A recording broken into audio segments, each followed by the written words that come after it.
ऐसी ही नौकरी की तलाश में गांव के पोस्ट ऑफिस पहुंचे। जय हिंद मास्टर जी।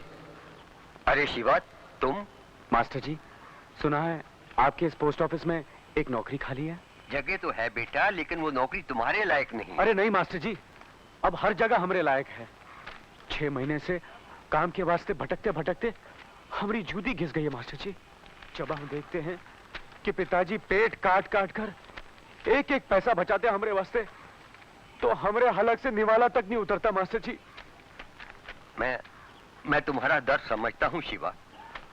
बैठो ना, बैठो बेटे।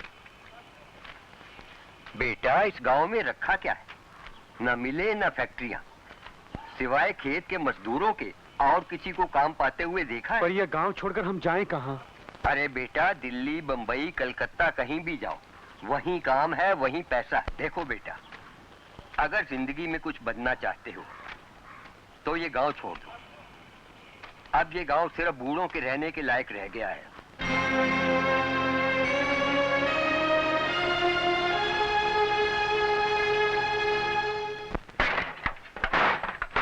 हम ये गांव छोड़कर शहर जा रहे हैं माँ। अब हम यहाँ एक पल भी नहीं रह सकते।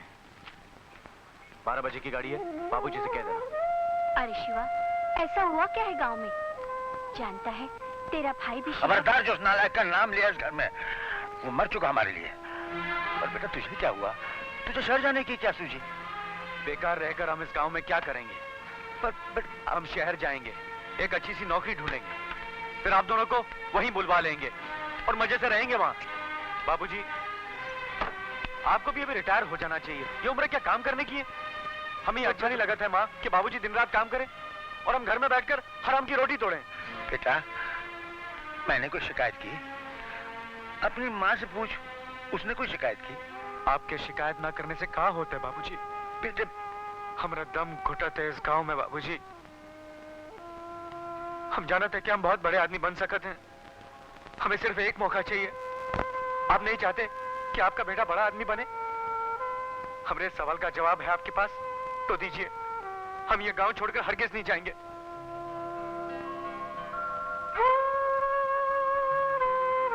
ठीक है बेटा, जा, लेकिन उसका रास्ता न भूलना, और जाने से पहले मदन का पता लेकर जाना। भगवान तेरी मनोकामना पूरी करे। माँ, मैं जाऊं? संभल कर जाना बेटे, भवानी की तरह खो मत जाना शहर में। तेरा भाई भी लड़कर शहर चला गया था, पता नहीं कहाँ होगा, कैसा होगा मेरा भवानी।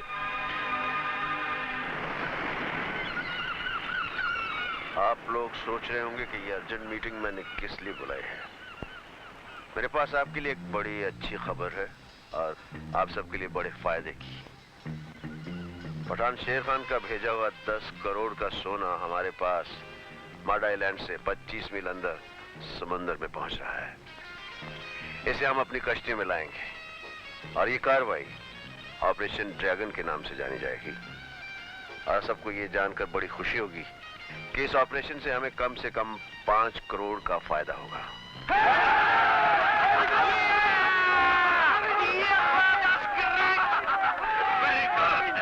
वहां पुलिस का सख्त पहरा है, और साथ ही जगताप के आदमियों का भी खतरा है। वो लोग हमारा माल लूटने की कोशिश करेंगे। हो सकता है हमारे आदमी की जान चली जाए। इसलिए गिरोह के असूलों के मुताबिक इस बार भी जिन 2 आदमियों के नाम चुनने हैं वो इन पर्चियों के जरिए चुने जाएंगे।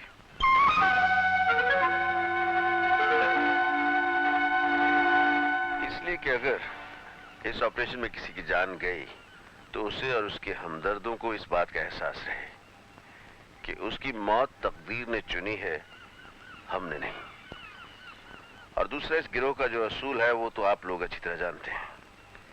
किसी ने गद्दारी की कोशिश की तो उसकी सजा भी मौत है। Good luck.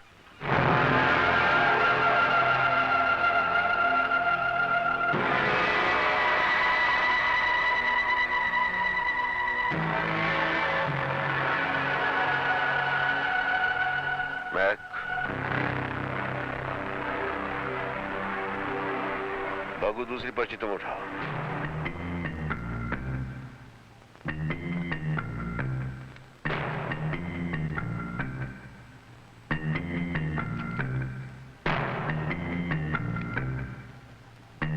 Parvez Alam.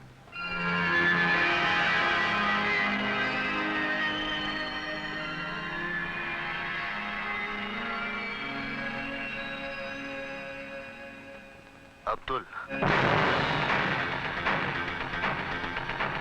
Best of luck for operation dragon. Jagtap को जिस मौके की तलाश सालों से थी, आखिर वो आज आ ही गया। भवानी को तुम दोनों की चिट्ठियां निकालते वक्त ये मालूम नहीं था कि उनके पीछे उसी की तबाही लिखी हुई है। गलत फहमी में मत रहना जगताप सेठ। भवानी 10 करोड़ का घाटा सहने की ताकत रखता है। मगर इस घाटे के सौदे से धक्का खाकर अगर वो जरा भी लड़खड़ा गया तो मैं तब तक उस पर हमले पे हमला करता रहूंगा जब तक वो पूरी तरह धराशायी ना हो जाए।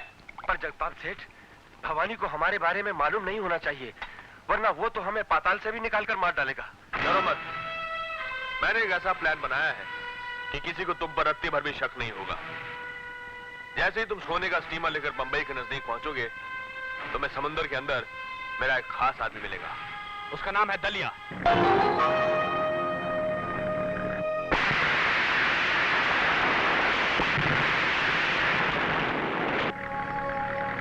चलो, ये अपने आदमी हैं।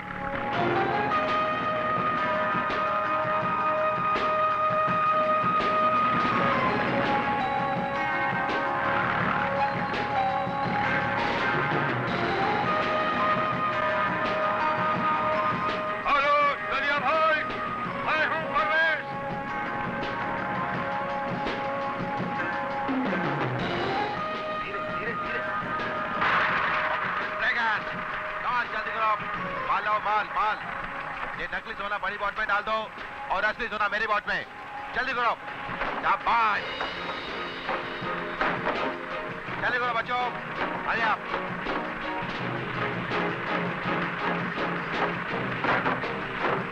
अब्दुल, तुम मेरी बोट में आ जाओ। खुदा हाफिज अब्दुल भाई। बोट को वापस ले चलो। चलो, अरे आप चलो। अब्दुल भाई, कस्टम वालों को खबर करके हमारे पीछे लगा देना। वो हमसे खेलते रहेंगे, हमको पास से निकल जाना। बाकी मैं देख लूंगा। परवेज भाई, हाँ, कस्टम वालों को फोन कर दूंगा। तुम नकली सोना समुद्र में फेंक के भाग जाना। बस टैबलेट, होशियार रहना। हेलो। कस्टम्स? यस। देखिए, वर्सोवा बीच के पास समुद्र में एक विठल कृपा नाम की बोट बहुत देर से खड़ी है। हाँ, बोलिए। मुझे शक है कि उसमें स्मगलिंग का सामान है। आप कौन बोल रहे हैं? Hello, hello, hello.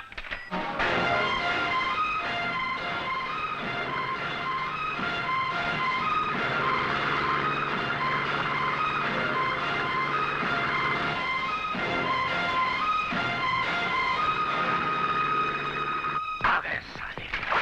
तैयार हो जाओ।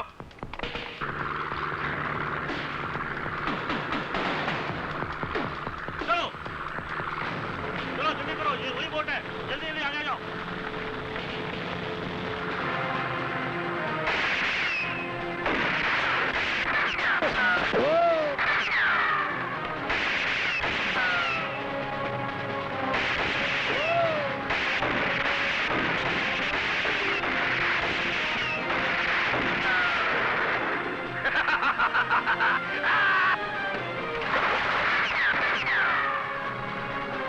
नकली सोना फेंक दो।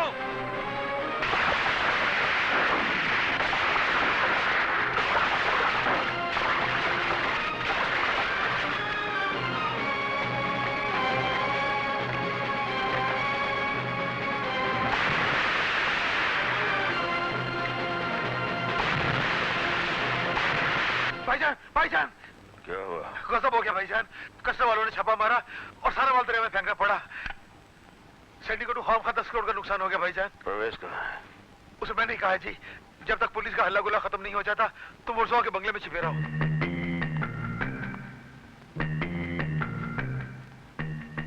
हम खुद उससे मिलेंगे।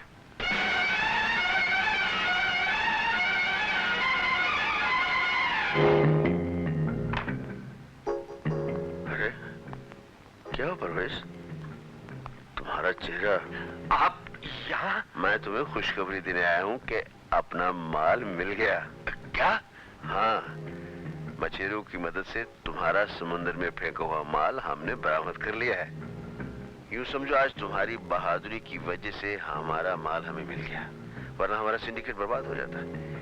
इसलिए हम तुम्हें बहुत बड़ा इनाम देना चाहते हैं। हमारे साथ चलो।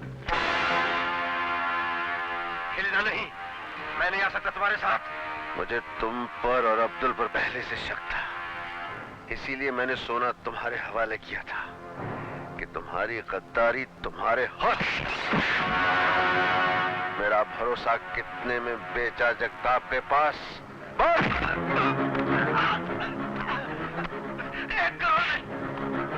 कब मिलेगा? कहाँ मिलेगा? होटल सेंटर में। कैसे मिलेगा? कमरा नंबर 303 में उसके आदमी मुझे पैसा देने आएंगे। कौन से आदमी? पता नहीं, जगताप ने बाहर से बुलवाए हैं।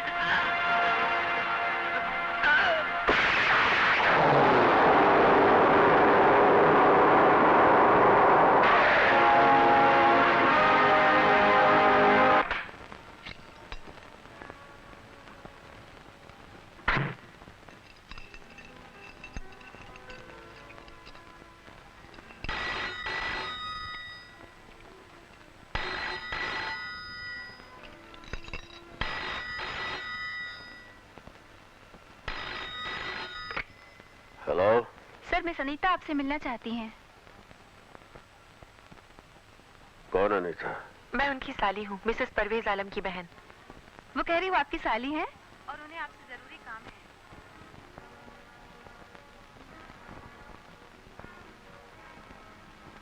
ठीक है, भेज दीजिए ऊपर। आप ऊपर जा सकती हैं। कम इन।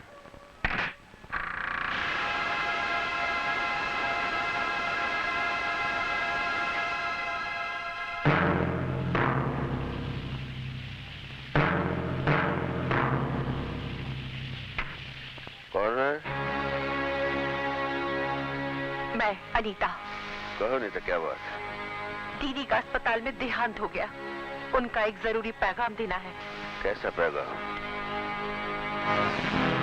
पैगाम ये है कि दीदी मरी नहीं, बल्कि तुम्हारी बेदर्दी ने उसे कत्ल कर दिया। तुम उसे अकेली छोड़कर भाग गए और वो दर बदर की ठोकरें खाती रही और आखिर सरकारी अस्पताल में एड़ियां रगड़ रगड़ कर उसने अपना दम तोड़ा। मैं तुम्हें उसी की सजा देने आई हूँ, परवेज आलम। तुम तो परवेज नहीं हो। मैं नहीं कहता हमें परवेज हूँ। होगी तो उसी के साथ ही। छोड़ दो मुझे, छोड़ दो, छोड़ दो। चुपचाप बैठ जाओ, मैं कहता हूँ चुपचाप बैठ जाओ। अगर शोर मचाने की कोशिश की तो जान से मार दूंगा। Come in.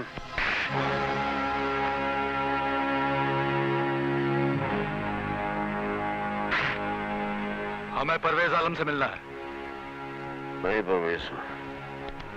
जगताप सेठ ने स्विट्जरलैंड का टिकट और ये पैसे भेजे हैं, गिन लो। तुम जैसे गद्दार को जगताप सेठ भी जिंदा छोड़ना नहीं चाहता परवेज आलम। लेकिन ये परवेज आलम नहीं है।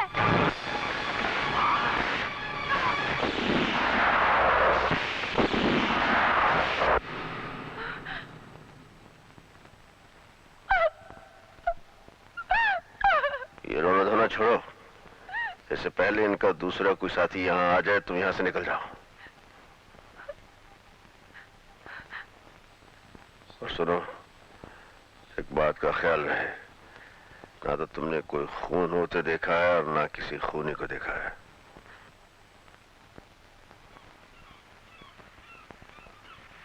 मैं भवानी बोल रहा हूँ जगताप। तुम्हारे 1 करोड़ रुपए के लिए बहुत बहुत शुक्रिया। भवानी, मेरे सामने तुम्हारा 10 करोड़ का सोना रखा है।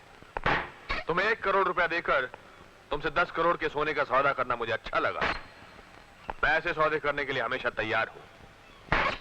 अपनी आंखों का इलाज कराओ जगताप, जिन्हें अब सोने और मिट्टी का फर्क भी नहीं पता चलता।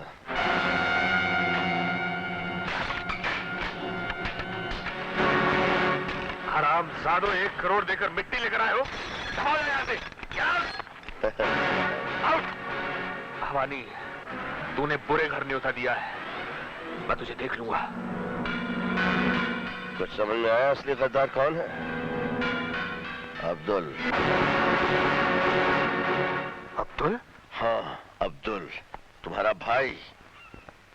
अब्दुल ने जगताप के साथ मिलकर सोना हथियाने की ये साजिश की और साथ में परवेज को भी मिलाया।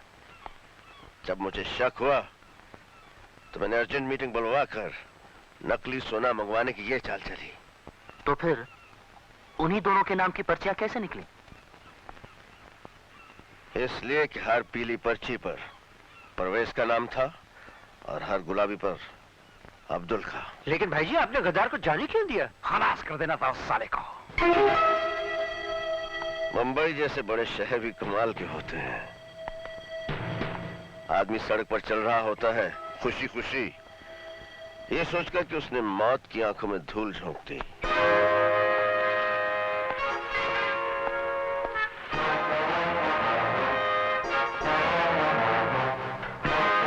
उसे क्या मालूम कि गली के अगले मोड़ पर एक ट्रक स्टार्ट हो रहा है। देखते ही देखते वो ट्रक उसकी तरफ बढ़ता है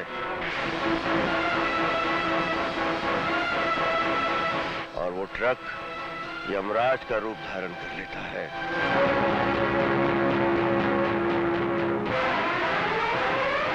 और मौत बन जाता है उस आदमी के लिए।